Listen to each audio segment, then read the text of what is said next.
So apparently the new trend has been the trucker hat, pretty popular with the youngins today. Also the athletic sunglasses. And I figured I'd try them on for size. I'm not one for trends. I don't really follow the crowd. At least I try not to. But I just figured, what the heck? Let's see how it looks on me. I didn't know that you shouldn't combine these two. I dug up an old trucker hat. I found these sunglasses in a drawer, put them on. Next thing I know, my hair is more wild, healthier even. Somehow I grew this mustache. I haven't been able to cut it off at all. It's just here. I've been shotgunning Monster Energy drinks every single day. I drift my 98 Honda Civic in the parking lot of my old high school. I watch Barstool Sports all the time. All the time. And I've even been telling people that I'm in a fraternity. I don't even know where that came from, okay? This personality is not something I wanted, but it was thrusted upon me. And this is, in fact, a cry for help. So be wary when you see the trucker hat athletic glasses combo, especially with an absolutely killer mustache and sideburns and hair. But if any of these guys have mullets, just run. Just run. I thank God that this hair didn't turn into a mullet when I put this on. Very important warning for our day. No, but thought that would be funny to start the podcast with. Anyways, good to be back. Good to be back doing a new podcast. Ready to do another one. Ready to do more, maybe. Ready to get back into school. That's going to start up soon. And yeah, I actually got back from a vacation. Very refreshing. Traveled up to Denver. Very cool city. Very cool drive there and back. I really, really recommend that drive through Utah and western Colorado. We had to take a few detours on the way to Colorado, and it was really cool because we got to see some super, super luscious forest, luscious greenery, like wonderful pastures, and yeah, what a spectacular drive, and I really recommend that to you guys. And Denver is a really cool city in that it's not too big to overwhelm you. You know, the mountains and really cool stuff is only like 15 minutes away, and there's tons of cool stuff to do. It's not overly crowded. The people are really, really nice. Like, it's so weird to be familiar with like LA or the Bay Area where you get in the city and people aren't nice at all, but then you go to another city and you're expecting, right, not nice people, but then these people are nice. Really, really cool. For some reason, Denver is really proud of being a mile high city. You see mile high stuff all over the place, like Mile High Cafe or Mile High Pizza. I even saw a Mile High comic book store. What? It's a comic book store. Like, I don't know. And then on our way back, we drove through this little town that I think it was like 10, 11,000 foot elevation. Hey, you didn't see them bragging about it. All right, Denver? Look, I don't know what else to say to you. No, it's cool. Mile High City, that many people at a mile high, that's pretty cool. So go ahead, brag all you want. It's a cool city, so I think they get the bragging rights. Anyways, highly recommend that. All right, now to the topic at hand. What a weird time we live in. The Western society that was so caught up in materialism, getting away from the religions of old, all of a sudden we are seeing the pendulum swing back almost full scale, in that paganism is returning. There is a resurgence of paganism. How strange is that? So the modern paganism is a little different than the ancient paganism, but still pagan nonetheless. I'm reading from a web. I'm going to read a little bit about the pagan movement from this website called the Pagan Federation. You could find them paganfed.org / paganism for the same page I'm on. They give a little bit of an introduction to paganism. Check this out. They say pagans may be trained in particular traditions, or they may follow their own inspiration. Paganism is not dogmatic. Pagans pursue their own vision of the divine as a direct and personal experience. The Pagan Federation recognizes the rich diversity of traditions that form the body of modern paganism. Going further, a definition of a pagan, a follower of a polytheistic or pantheistic nature-worshipping religion. They say paganism is the ancestral religion of the whole humanity. And then deep veneration of nature. And then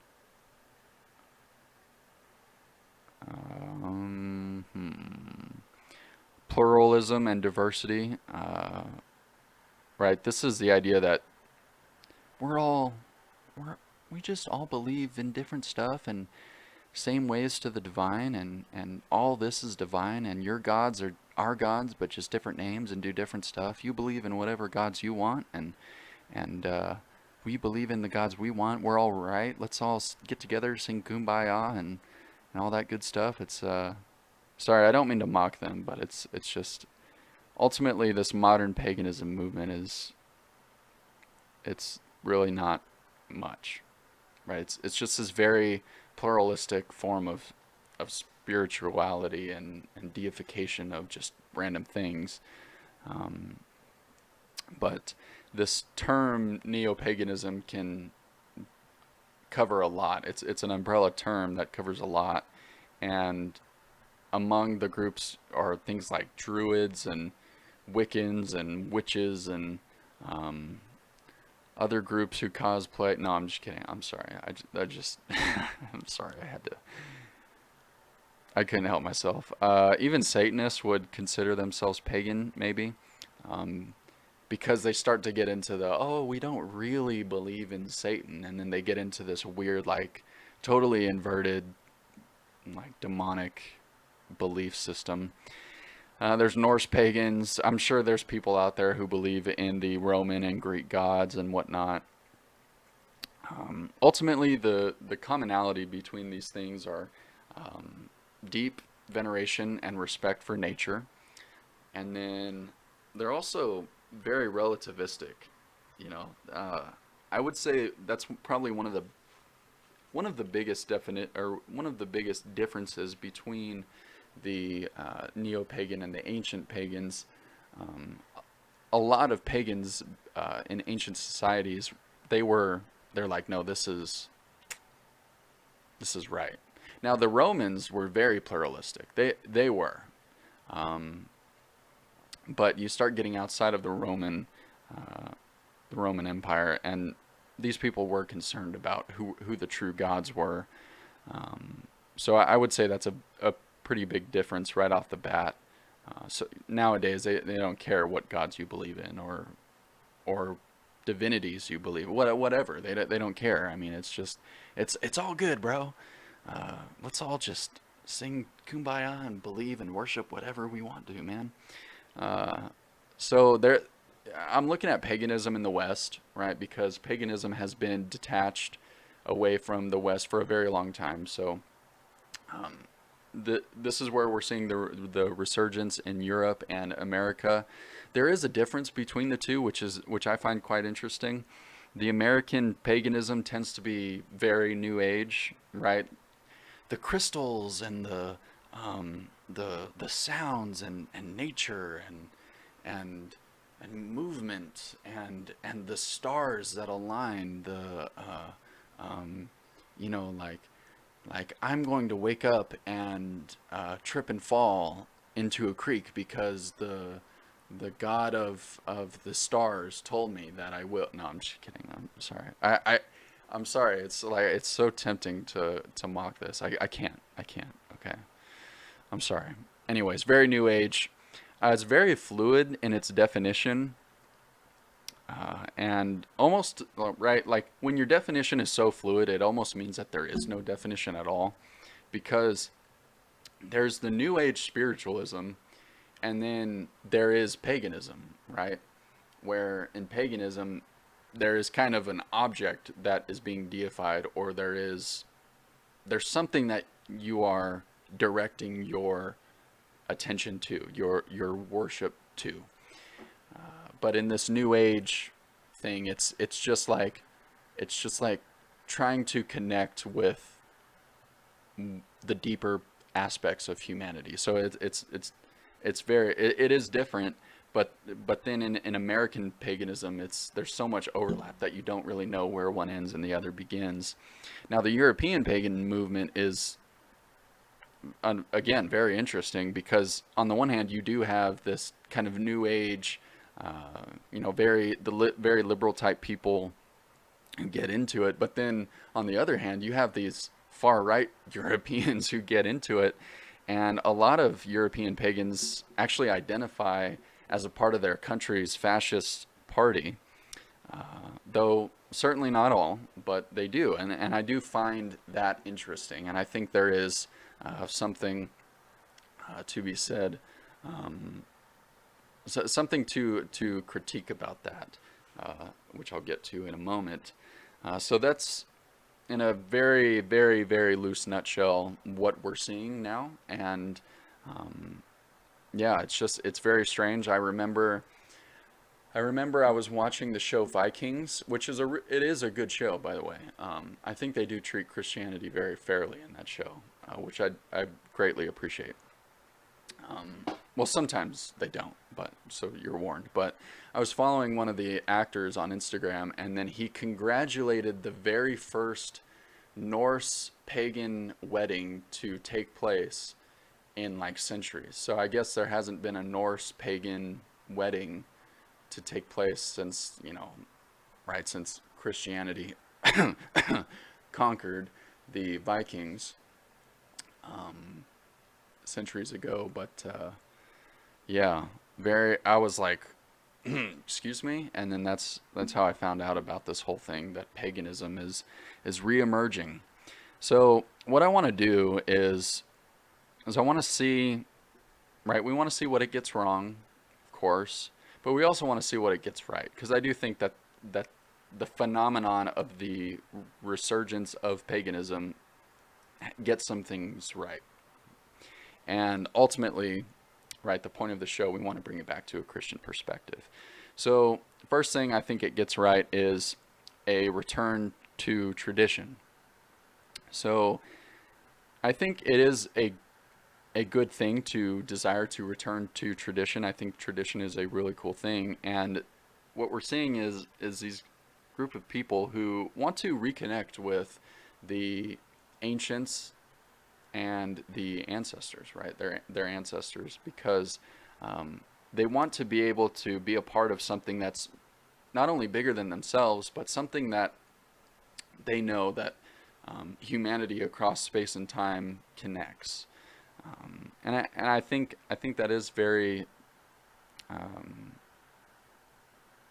I certainly don't think there's anything wrong with that. I think that's certainly really cool. And again, it's not all good though, because some of the desire to return to tradition is not good, right? Like there is no coincidence that some people who are turning to paganism are also fascists, right? There's a huge component in fascism that has a desire to return to tradition. Where it goes wrong is that it wants to use force to try to return to tradition. I don't think returning to tradition is inherently bad, but the way that fascists desire to return to tradition is, of course. But this is nothing that's unique. As Let me backtrack. Returning to tradition is nothing unique to paganism. Christianity has this too. If you're a Christian, you are connecting ideologically and spiritually with, right, the church, the family of God, who has existed for 2 millennia, and then further than that, before Christ, right, where we connect with the ancient Israelites. And we all believe in the same God who is God, one over the universe, Yahweh, right? That is who we believe in, and so there's nothing special about that sort of uh, return to tradition, and I think it comes from this super materialist worldview, right? And this society as progress worldview.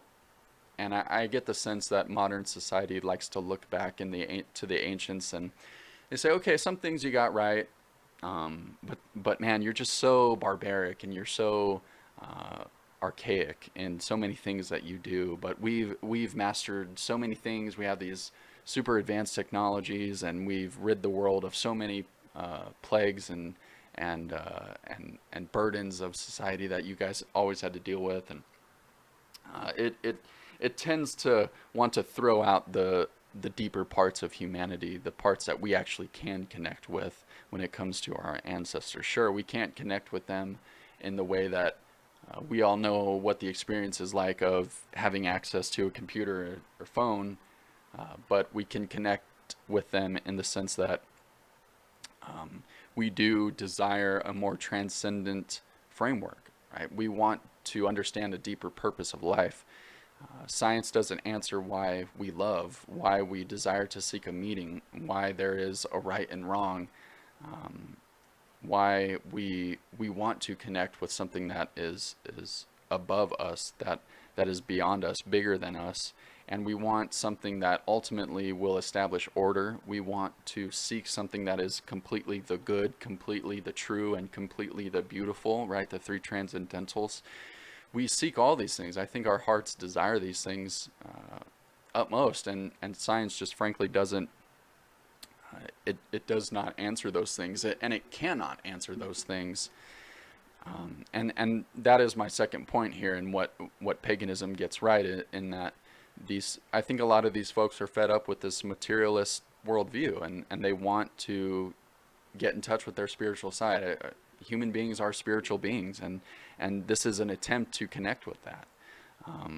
And this is no, and that there's no coincidence that many pagans, usually European and some American pagans, tend to be avid critics of modern day progressivism and all of its nonsense. I mean, they see the nonsense that's going on with this very progressive, very materialist framework, and they're very big critics of it. There's no there's no coincidence of that, because when you have this materialist worldview, when you have this scientific worldview, this is how you get all of the nonsense that we are seeing in our day. And then, yeah, I would say that is essentially it in what they get right. So let's not be afraid to say that these movements do get things right. And I don't think Christians of history have ever been scared to look at different religions and point out what they get right, because all of these religions are attempts to get at the spiritual. And so if they're getting at the spiritual in some way, or in some little microcosms, they might be right, but the macrocosm of these other religions are wrong. They're false. Because, of course, we know, we believe, and I think we can prove much better than other religions that Christianity is the one true religion. Now, let's get to what paganism gets wrong. So, the issue now with the Neo-Pagans especially is, and I'm not talking specifically of paganism, I'm talking about specifically Neo-Pagans. The relativism undercuts it, right? Because look, if you're going to be believing in these certain gods but then not other gods, why should you believe in that? And why should someone else believe what they want to believe in?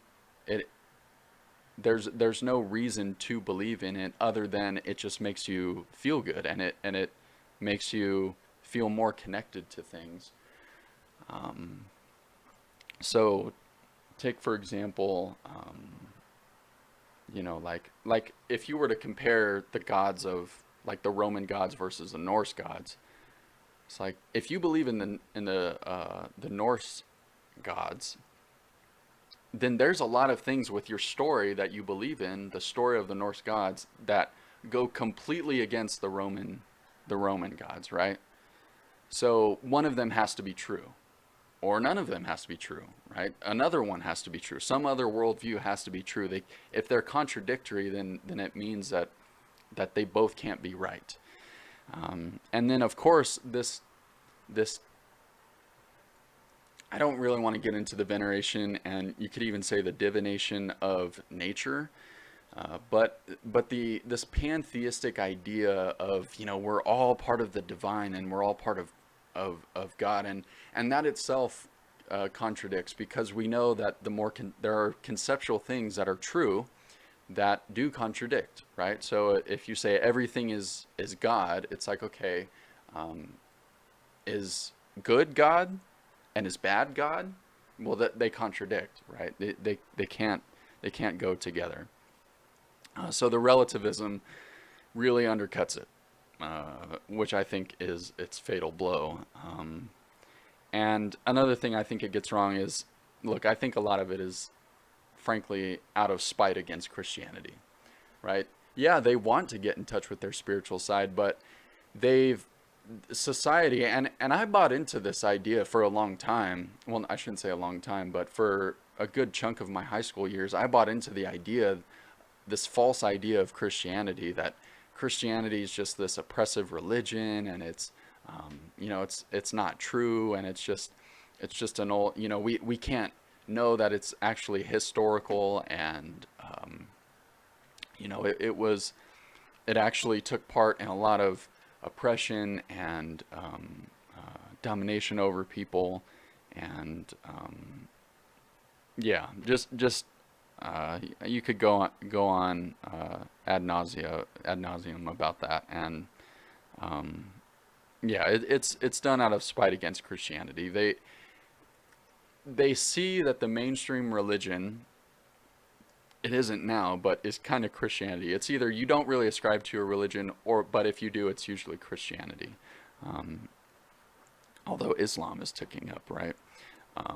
But they're like, okay, well, I want to be a contrarian and I want to go against the grain, so I'm going to say none of that, and then I'm going to come up with my own spirituality, and then that's when you get the relativism. That's when you get so many different groups calling themselves a part of this neo-pagan movement.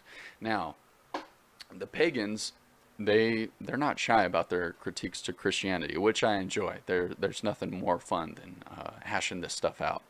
Um, so let's see what they have to say about Christianity. So they say a lot, but I could kind of narrow down their opinion, their worldview about Christianity to something like this. They'll say things like, Christianity is for weak people. It wants you to be weak. It wants you to feel guilty, to control you.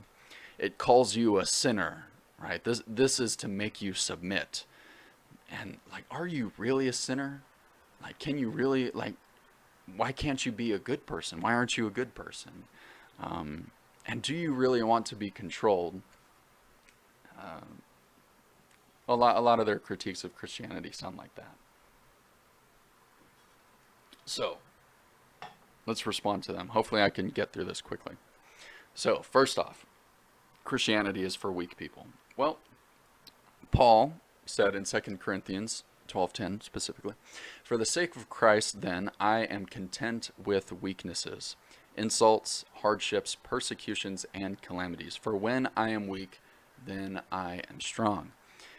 So when you read the context of the passage, it it is ultimately about being weak to rely on God.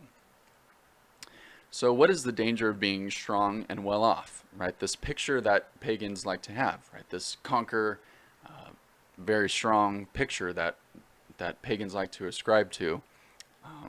What is there a danger? And I'm not saying it's wrong, but what is the danger of it? The danger is we rely less on God, right? God sustains us and the good for us. So what draws us closer to Him is a good thing. And I think that's exactly what Paul is getting at here. When we're strong and well off, we think that it's because of our own merits, and we start to discount God. So if being made, quote, weak is what brings us closer to Him, then I think it's a good thing, right? The Bible explicitly says that it's a good thing, and it's not weakness in the way that is true weakness. It's just sometimes it's weakness in the way that the world thinks. And there is a difference.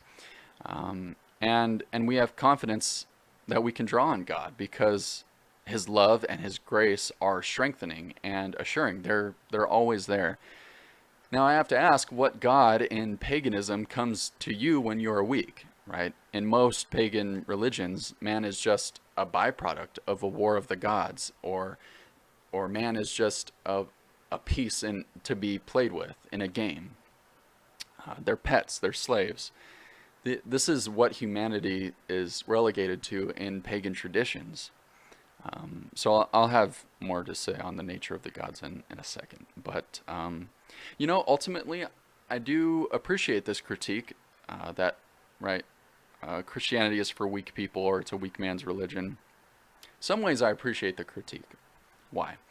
Because I think a lot of Western Christians today are weak. And I raise my hand and say that I'm a part of that camp. I wish I wasn't, but I look back at the heroes of the Christian faith over the last 2,000 years, and I shudder. The strength of character, their humility, their relationship with God. These men and women were incredible, just incredible figures, and these are people that we should aspire to be like as we ourselves walk on our journey with God. But instead, what do we get? We get churches that sacrifice the truth for adopting the world, right? They're getting a lot of stuff that contradicts the Bible, contradicts the gospel, all in an effort to try to be attractive. And then maybe you have churches that aren't doing that, but they're like, wait, what are you doing? Because it's like, man, we're just here together, and we're just gonna like, let's just all like worship Jesus, bro. Like, let's just do that, bro. And it, like, the guy gets on stage with his like trendy cut and his like super expensive shoes, and he's like making TikTok references, and he's like, kind of being slightly feminine man, or and it's like, bro, like, let's stop being this, bro. Like, we don't need to be adopting the traits and the characteristics of the world to be relevant, to be attractive. We need to adhere to the truth, and we need to give off a picture of strength, and I don't see that in the modern day church at all. And the only thing I'm asking, or my hope is that in some ways we could look a little bit like the older church, where there is a way that it looks weak, right? It's not a conquer. It's not the conquering mentality of Christianity in the past, of the church in the past, but it is strong in its conviction, in its belief that the truth is worth sacrificing for, that God is worth sacrificing for. That's what I hope the church can get back to. I give it to the pagans. Thanks for bringing this up, and shame on us for forsaking the truth for the world. It's all too common in the Western church. So, and sorry, one more thing I want to say on that is it's interesting that paganism is getting more common in Europe, where Europe is actually more post-Christian than America is, right? I don't think that is a coincidence, as the churches in Europe have they've forsaken the truth a lot quicker than I think the American churches have, or at least they did it first. the desire to seek something like paganism has only strengthened in Europe. Anyways, so now the critique, it wants you to feel guilty. Christianity wants you to feel guilty. So I really think this is a straw man, because feeling guilty is not the whole picture of Christianity. It is a part, but not the whole. Guilt is meant to help us see the wrongs we've done, right? So we can begin to be reconciled with God. Any Christian who knows the gospel will tell you that if you are constantly feeling guilty and you're always overcome with it, then you're missing so much of God's love, forgiveness, and grace. And also, an overemphasis on guilt is a manifestation of pride. When you only feel guilty, right, an overbearing amount of guilt, you're getting it half right and not fully right, of course. Yes, you recognize that you can't do anything about your sins, but no, it's not up to you to pay for your sins, because you can't and you never will. Once you see that only Jesus can do that, and he does so willingly out of sacrificial love, that's when grace overcomes the guilt. This is not the full picture. And if you want to see a perfect illustration of what I mean here, I would say read Psalm 32. Now, another critique. It wants to control you, right, to make you submit. Okay. Look, I want to say something. Is all control bad? Okay, now follow me here for a second. A guy by the name Carlo Broussard, I hope I pronounced that right, in his article, "Don't Try to Control Me," you could look it up, makes the point that surely control is needed in our lives. If we seek to do the will of good of others, do we not need to exercise some self-control? Excuse me, my dog is barking. 1 second. Okay, sorry, I had to take care of my dog. So even if we only sought to better ourselves, don't we have to exercise control over ourselves to make the improvements, right? This is something that he argues. So control is everywhere. If we want to be good to others, we have to exercise some control. If we want to improve ourselves, we have to exercise some control. And Broussard further points out that even most people who espouse this view willingly admit that government can be used for the good, right? And the government is an external source of control, right? All right.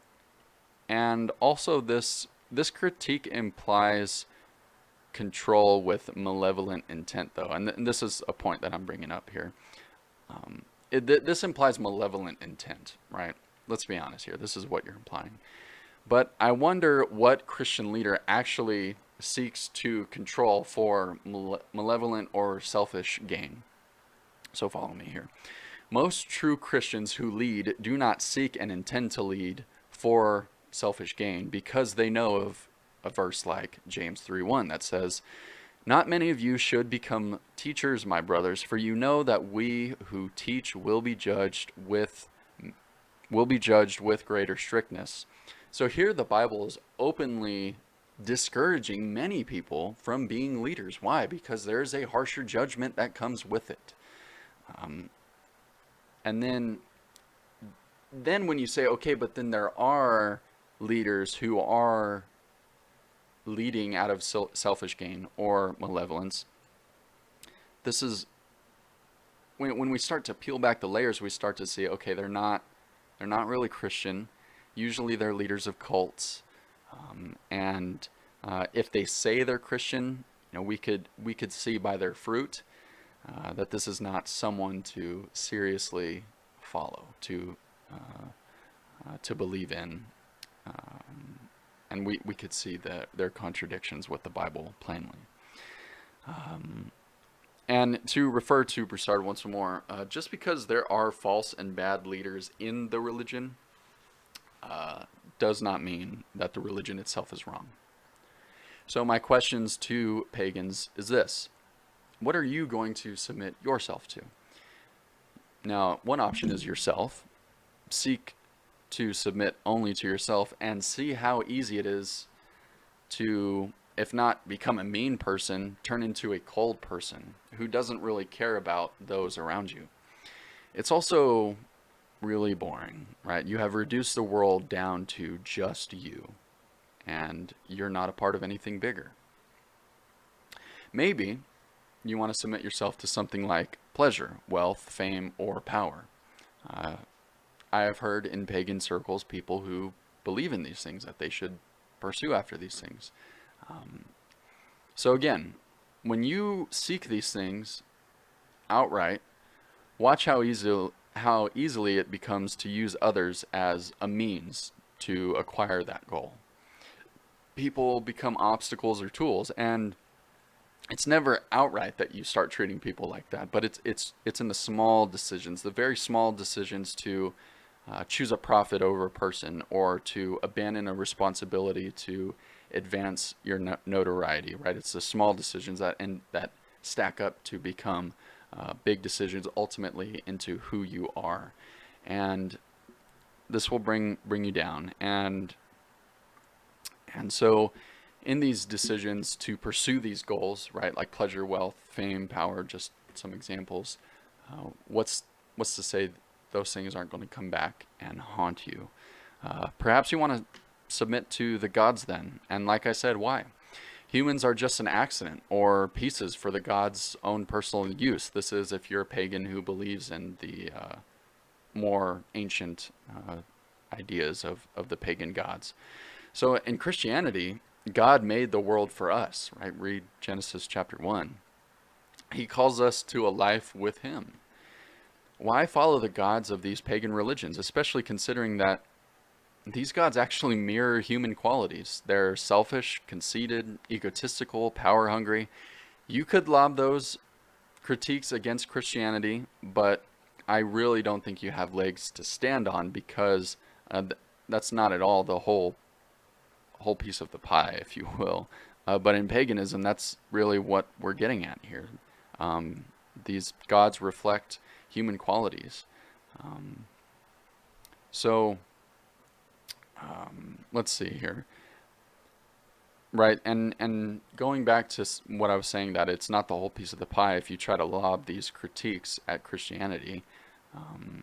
We know that God is love, and that is 1 John 4. It's not this pantheistic, polytheistic, oh, God is love, man, and love is God. No, it's love is the essence of God, right?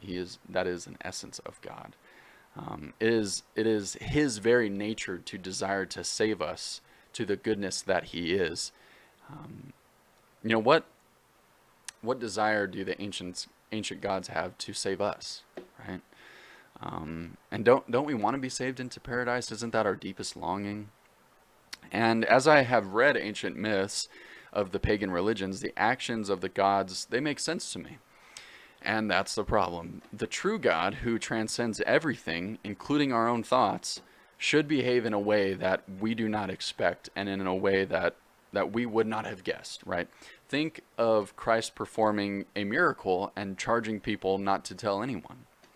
Think of the way in which Christ redeems us, as opposed to the false conception of the Messiah. Christ sacrifices his body for us. But then people at the time were thinking that the Messiah was going to be like this army leader, king, triumph over Caesar Messiah, right? It's a completely different conception of who the Messiah was going to be. Or think about God being faithful to the Israelites despite their repeated infidelity. Think about God being faithful to each and every one of us despite our repeated infidelity, right? Again, God transcends our way of thinking, so we should expect that. We should expect the unexpected, to use the old cliche. So lastly, the disagreement that we are sinners. Right, the idea that, are we really sinners to our core? Because Christianity is open and it says it. Everyone's a sinner. All have sinned and fall short of the glory of God, right? So let's break this down. What's wrong with the world is typically found within our own hearts. Now, to challenge, let me elaborate on what I just said. I went a little too fast. Everyone pagans included, will admit that there's something wrong with the world. And people will say, or you ask people, what's wrong with the world? And it comes down to this. There's too much corruption, sexual abuse, um, you know, power-hungry people, stealing, things like that, right? But then bring it down to who you are. Have you ever stolen anything? Ever? Even a little thing? Have you ever looked at someone with lust?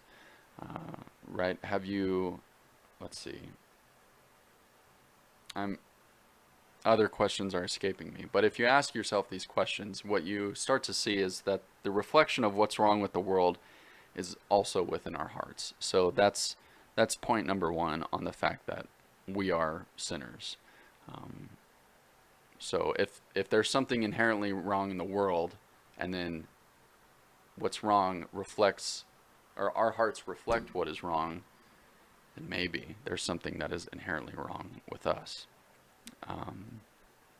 So now, to challenge the pagans, would you admit that the gods are superior to us in nature? How then can we be brought to where they dwell? Sure, we have eternal souls, but that doesn't get us into the realm of God or the gods. Right? I can be alive in Antarctica, but not for long if I'm not clothed properly. Simple analogy. Christianity clothes us in the righteousness of Jesus so that we can dwell with the holy God. Even if you would admit that the gods are of a superior nature, so how can we even exist in that realm of the superior nature? There's no reconciliation in paganism. But in Christianity, there is. God comes down out of sacrificial love and clothes us with his righteousness so that we aren't condemned. So that is my assessment and analysis of the modern neo-pagan movement. So tell me what you think about that. What do you think about the new pagan movement? What do you think it gets right? What do you think it gets wrong?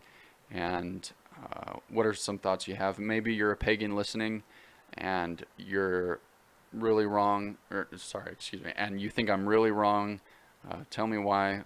Love to hear your thoughts. Maybe I'll address it in the next podcast. We'll hash it out a little bit.